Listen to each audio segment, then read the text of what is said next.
अस्सलाम वालेकुम एवरीवन, मैं हूं मोहम्मद तलहा और आप लोग देख रहे हैं तलाश फेस एकेडमी।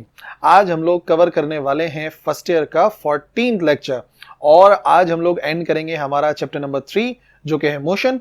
और एक इंपॉर्टेंट टॉपिक है जिसे कवर करने वाले हैं, थोड़ा सा इसका इंट्रोडक्शन मैट्रिक में भी था, और वो है इंक्लाइन प्लेन। लेकिन एक्स्ट्रा काम हम क्या करेंगे, हम इंक्लाइन प्लेन को स्टडी करेंगे ही करेंगे, इसके अलावा हम एक्सेलरेशन के लिए एक फॉर्मूला ड्राइव करेंगे किसी भी ऐसी बॉडी के लिए जो कि स्लाइड कर रही हो डाउन इंक्लाइन प्लेन। ठीक है, और दो केसेस हैं, एक वो केस है जिसमें फ्रिक्शन प्रेजेंट है और दूसरा वो जिसमें फ्रिक्शन एब्सेंट है। तो बिना टाइम वेस्ट किए स्टार्ट करते हैं।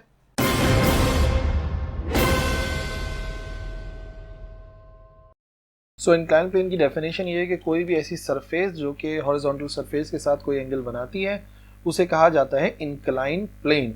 देखो, इंक्लाइन का जो मतलब है ना उर्दू में वो है उठा हुआ, और प्लेन कहते हैं सरफेस को। तो कोई भी ऐसी सरफेस जो थोड़ी सी इंक्लाइंड हो यानी कि उठी हुई हो तो उसे हम इंक्लाइन प्लेन कहते हैं।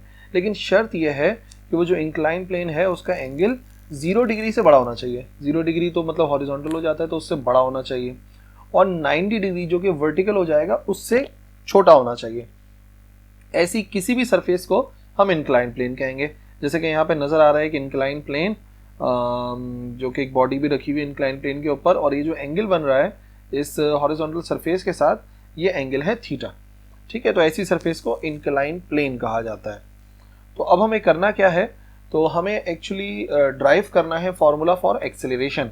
एक्सेलरेशन के लिए फॉर्मूला निकालना है कि अगर कोई बॉडी स्लाइड कर रही है डाउन किसी भी इंक्लाइन प्लेन से, तो उसके एक्सेलरेशन के लिए कौन सा फॉर्मूला इस्तेमाल होगा। ठीक है, तो उसके लिए हम ये पूरी सपोजिशन कर रहे हैं। तो एक ब्लॉक है जिसका मास है m और वो रखा हुआ है एक इंक्लाइन सरफेस के ऊपर, और वो एंगल बना रही है थीटा। ठीक है ना, ये जो एंगल बन रहा है वो है थीटा, और 3 फोर्सेस जो है वो इस ब्लॉक के ऊपर एक्ट कर रही हैं। कौन कौन सी हैं वो 3 फोर्सेस? पहली फोर्स है वेट की फोर्स जो कि डाउनवर्ड अप्लाई हो रही है, यह है वेट। ठीक है, फिर एक फोर्स है जो कि है फोर्स ऑफ फ्रिक्शन।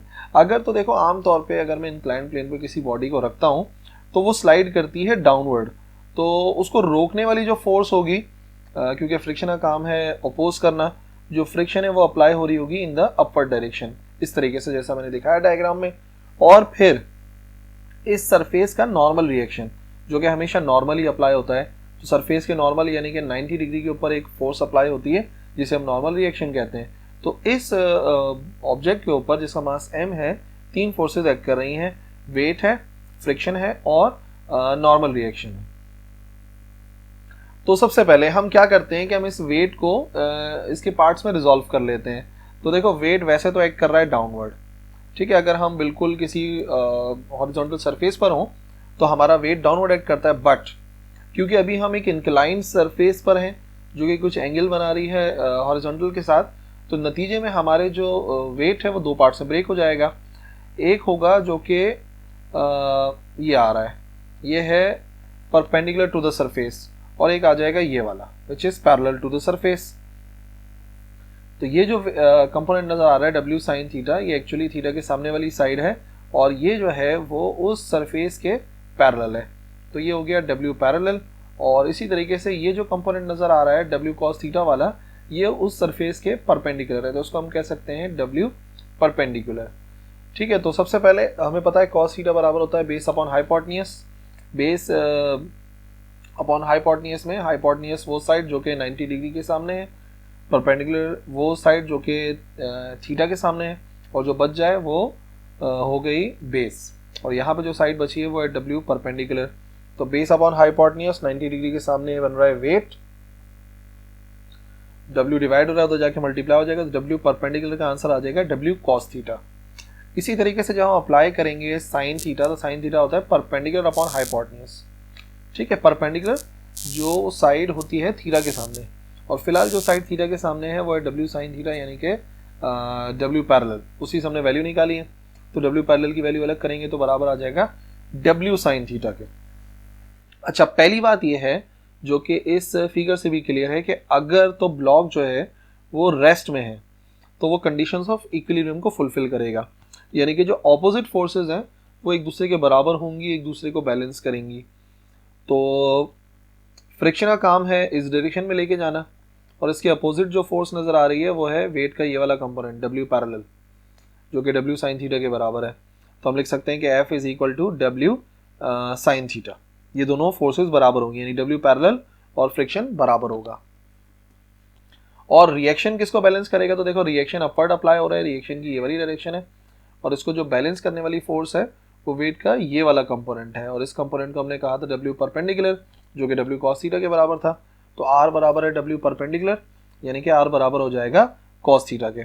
ठीक है, तो जो दोनों ही हमारे पास इक्वेशंस थी जो इससे पहले मैंने बताई, वो तब हैं जबकि ऑब्जेक्ट होगा रेस्ट में। अच्छा, अगर फोर्स ऑफ फ्रिक्शन स्मॉल हो, ठीक है, स्मॉल होना जरूरी है, तो हम ये देखेंगे कि जो ब्लॉक रखा हुआ था वो स्लाइड करेगा इस डायरेक्शन में। तो अगर वो इस डायरेक्शन में स्लाइड करेगा तो अभी भी याद रखो रिएक्शन और W cos थीटा ये दोनों तो एक दूसरे को बैलेंस करेंगे। लेकिन अगर ये नीचे स्लाइड कर रहा है तो इसका मतलब ये है कि जो वेट का ये वाला कंपोनेंट है, पैरेलल कंपोनेंट है, वो फ्रिक्शन से कुछ ज़्यादा हो गया, तभी तो ये उसको अपनी डायरेक्शन में लेके जा रहा है, इस तरीके की डायरेक्शन में लेके जा रहा है। तो नेट फोर्स अगर फाइंड करते हैं तो तरीक़ाकार ये है कि बड़ी फोर्स में से छोटी फोर्स को माइनस करते हैं। तो बड़ी फोर्स है W पैरेलल, जो कि नीचे लेके जा रही है, और जो छोटी फोर्स है वो है फोर्स ऑफ फ्रिक्शन, यानी कि F। तो नेट फोर्स हम फाइंड कर सकते हैं W parallel minus friction. W parallel जो खुद बराबर है W साइन थीटा के, और फ्रिक्शन की जगह पर तो हमने F ही लिखा है, और कैपिटल F यानी कि नेट फोर्स जो है वो बराबर है ma के। और फिर हमने W की वैल्यू पुट करी, मतलब W बराबर होता है mg के, तो W की जगह पर mg आ गया। नेक्स्ट स्टेप में हमने क्या किया कि A की वैल्यू क्योंकि हमें फाइंड करनी थी, एक्सेलरेशन फाइंड करनी है, तो m मल्टीप्लाई हो रहा है, इस तरफ भेजे तो डिवाइड हो गया, तो mg sign theta minus f और ओवर m आ गया। तो अब यहाँ पर हमने दो काम किए। सबसे पहले तो ये कि हमने एलसीएम ब्रेक किया, और एलसीएम ब्रेक करने के बाद ये वाला जो m है वो इस m से हो गया कैंसिल, और f के नीचे जो m था वो एज इट इज हमने लिख दिया। तो a बराबर आ जाएगा g sine theta minus f upon m। ये इक्वेशन रिप्रेजेंट कर रही है acceleration of the body sliding down on incline plane, और जिसमें फ्रिक्शन मौजूद है, और फ्रिक्शन कितनी है? फ्रिक्शन है स्मॉल f। एक केस ये भी आता है कि अगर फ्रिक्शन एब्सेंट हो तो क्या होगा? तो याद रखो अगर तो फ्रिक्शन एब्सेंट है तो हम भी यहाँ पे फ्रिक्शन को स्मॉल f से शो करा है। तो अगर फ्रिक्शन एब्सेंट है तो हम कह सकते हैं कि फ्रिक्शन 0 के बराबर है। तो यही जो हमारी इक्वेशन नंबर 1 थी, ये वाली equation a is equal to g sine theta, अगर मैं यहाँ पर f की जगह पे 0 पुट कर दूँ तो 0 से डिवाइड होकर m भी 0 हो जाएगा। तो इस केस में एक्सेलरेशन आ जाएगा g साइन थीटा।